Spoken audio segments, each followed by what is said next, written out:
ब्रह्मपुर की सड़कों की स्थिति देखिए, सड़कें सभी जर्जर।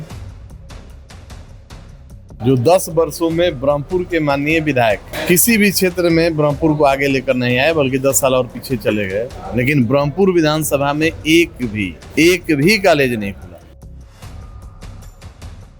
हुलास पांडे अगर चुनाव जीतते हैं तो सबसे पहला काम क्या होगा जो ब्रह्मपुर के लिए होगा? सबसे पहला काम सबसे पहला काम यह होगा कि सरकार की जितनी योजनाएं हैं उसको ब्रह्मपुर के धरातल पर उतारकर ब्रह्मपुर वासियों को उसका लाभ पहुंचाना। एनडीए की जो सरकार है ये सबके लिए है और सबका इसमें भला किया है, तो सब लोग इसके साथ खड़े हैं। पांचों जो घटक दल हैं एनडीए के सभी सशक्त हैं। आप देखिए कि चुनाव से पूर्व हमारे देश के यशस्वी प्रधानमंत्री जितनी बार बिहार आए, बिहार के विकास के लिए हजारों हजार करोड़ रुपया उन्होंने देने का काम किया। जो महिलाओं को 10,000 रुपया माननीय मुख्यमंत्री जी ने रोजगार से जुड़ने के लिए दिया, तो महिलाएं भी रोजगार में जुड़े, सशक्त बने।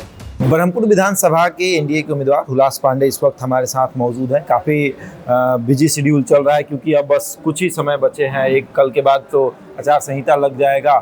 घूम रहे हैं क्षेत्र में, 25-25 किलोमीटर लगातार चल रहे हैं। बहुत मुश्किल से समय मिला है। क्षेत्र की जनता क्या बोल रही है? आप अगर क्षेत्र से होके आ रहे हैं तो क्षेत्र की जनता से आप भी मिले होंगे। नहीं, हमको तो जनता कह रही है कि हम परेशान हो गए। तो क्षेत्र की जनता परेशान है। जो 10 वर्षों में ब्रह्मपुर के माननीय विधायक किसी भी क्षेत्र में ब्रह्मपुर को आगे लेकर नहीं आए, बल्कि 10 साल और पीछे चले गए। ब्रह्मपुर की सड़कों की स्थिति देखिए, सड़कें सभी जर्जर। शिक्षा के क्षेत्र में बात करेंगे तो पूरे 10 साल में ब्रह्मपुर विधानसभा में एक भी कॉलेज, कोई भी तकनीकी शिक्षा केंद्र नहीं खुला। राज्य सरकार हो, केंद्र सरकार हो, हमारी डबल इंजन की सरकार की जो पॉलिसी है, शिक्षा जो पॉलिसी है, उसके अंतर्गत पूरे बिहार में अनुमंडल स्तर पर आप देखेंगे तो polytechnic college, degree college, teacher training college और ऐसे नाना प्रकार के शैक्षणिक संस्थान खुले हैं। लेकिन ब्रह्मपुर विधानसभा में एक भी कॉलेज नहीं खुला। तो इसके लिए यहाँ की जनता समझ चुकी है कि हमारी सड़कों की स्थिति जर्जर क्यों है, हमारे यहाँ कॉलेजों का सपना क्यों नहीं हुआ। और किसी भी क्षेत्र में ब्रह्मपुर की जनता समझ चुकी है कि यहाँ का स्थानीय विधायक को ब्रह्मपुर की जनता से, उनके शिक्षा से, स्वास्थ्य से, सड़क से या रोजगार से उनको कोई मतलब नहीं है।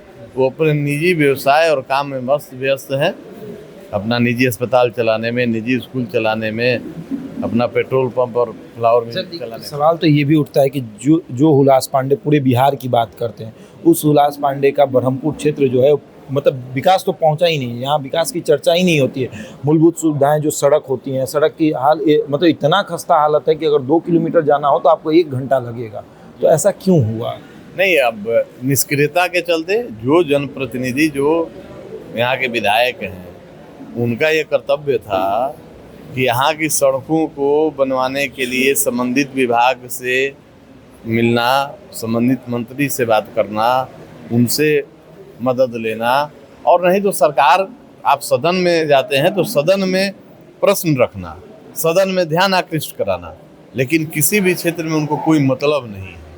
और जिसके चलते ब्रह्मपुर विधानसभा 10 साल पीछे चला गया है। और हम ब्रह्मपुर की जनता के बीच जा रहे हैं। जनता जितना आक्रोश में है, सच पूछे तो ब्रह्मपुर की जनता चुनाव लड़ रही है इस बार। हाँ, निश्चित ब्रह्मपुर की जनता समझ चुकी है कि हमारा 10 साल का भविष्य बर्बाद हो गया है, आने वाला 5 साल हमारा खराब नहीं हो। इसके लिए ब्रह्मपुर की जनता जागृत है और ब्रह्मपुर की जनता ही चुनाव लड़ रही है। एक सवाल ये कि जो हम सारे प्रत्याशियों से पूछते हैं कि हुलास पांडे अगर चुनाव जीतते हैं तो सबसे पहला काम क्या होगा जो ब्रह्मपुर के लिए होगा? सबसे पहला काम ये होगा कि सरकार की जितनी योजनाएं हैं उसको ब्रह्मपुर के धरातल पर उतारकर ब्रह्मपुर वासियों को उसका लाभ पहुंचाना। ब्रह्मपुर की सड़कों की स्थिति को दुरुस्त करना, शिक्षा के क्षेत्र में यहाँ शैक्षणिक संस्थान स्थापित कराना और आने वाले समय में लोगों को रोजगार मिले, नौकरी मिले, इसके लिए औद्योगिक इकाइयों को लगवाना, ये हमारी प्राथमिकता है। एक सवाल, लास्ट अंतिम सवाल ये है कि तेजस्वी यादव जहाँ भी जा रहे हैं, यादव की बस्ती हो चाहे कहीं भी हो, जाकर सीधे कह दे रहे हैं कि ये हमारे विधायक हैं, जब सदन में हमको गाली दी जा रही थी तो ये सबसे पहले हमारे पक्ष से बोल रहे थे, तो इनको माफ़ कर दीजिएगा।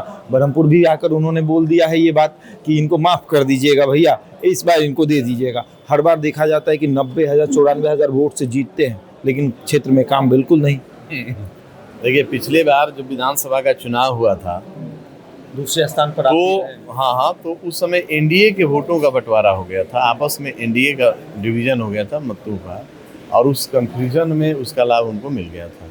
लेकिन अब यहाँ की जनता समझ चुकी है, कोई कंफ्यूजन नहीं है, एनडीए भी इंटैक्ट है, पांचों जो घटक दल हैं एनडीए के सभी सशक्त हैं, और सबसे बड़ी बात है कि यहाँ की जो जनता है वो इतने आक्रोश में है कि अब 6 तारीख को जब उनको वोट डालने का मौका मिलेगा तो जो जनता के मन में आक्रोश है, ईवीएम में क्रम संख्या 3 पर हेलीकॉप्टर का बटन दबाकर और जनता जवाब देगी। नीतीश कुमार और नरेंद्र मोदी का फायदा निश्चित रूप से भी आप देखिए कि चुनाव से पूर्व हमारे देश के यशस्वी प्रधानमंत्री जितनी बार बिहार आए, बिहार के विकास के लिए हजारों हजार करोड़ रुपए उन्होंने देने का काम किया। माननीय मुख्यमंत्री नीतीश कुमार जी, न्याय के साथ विकास, सबका साथ सबका विकास, छात्र छात्राओं को स्कूल में पोशाक, साइकिल 2010 से ही दे रहे हैं। 125 यूनिट बिजली फ्री हो गया। जो पेंशन था 400 रुपया, जो सामाजिक सुरक्षा पेंशन था, उसको बढ़ा के 1100 रुपया कर दिया गया। और महिलाओं को पहले पंचायती राज में आरक्षण दिए थे, जिसका लाभ मिला। जो महिलाएं घर में रहती थी वो बाहर निकलकर अब समाज में अपना कर्तव्य निर्वहन कर रही हैं और समाज में मुख्य धारा में अपना भूमिका निभा रही हैं, कहीं मुखिया बनकर, कहीं प्रमुख बनकर, कहीं जिला परिषद का अध्यक्ष और मेयर बनकर। महिलाओं को जो लेकिन अभी जो महिलाओं को 10,000 रुपया माननीय मुख्यमंत्री जी ने रोजगार से जुड़ने के लिए दिया, तो महिलाएं भी रोजगार में जुड़ें, सशक्त बने। तो महिलाओं में भी इसका है कि माननीय मुख्यमंत्री जी ने उनको सम्मान भी दिया, उनको रोजगार से जुड़ने का अवसर भी दिया है।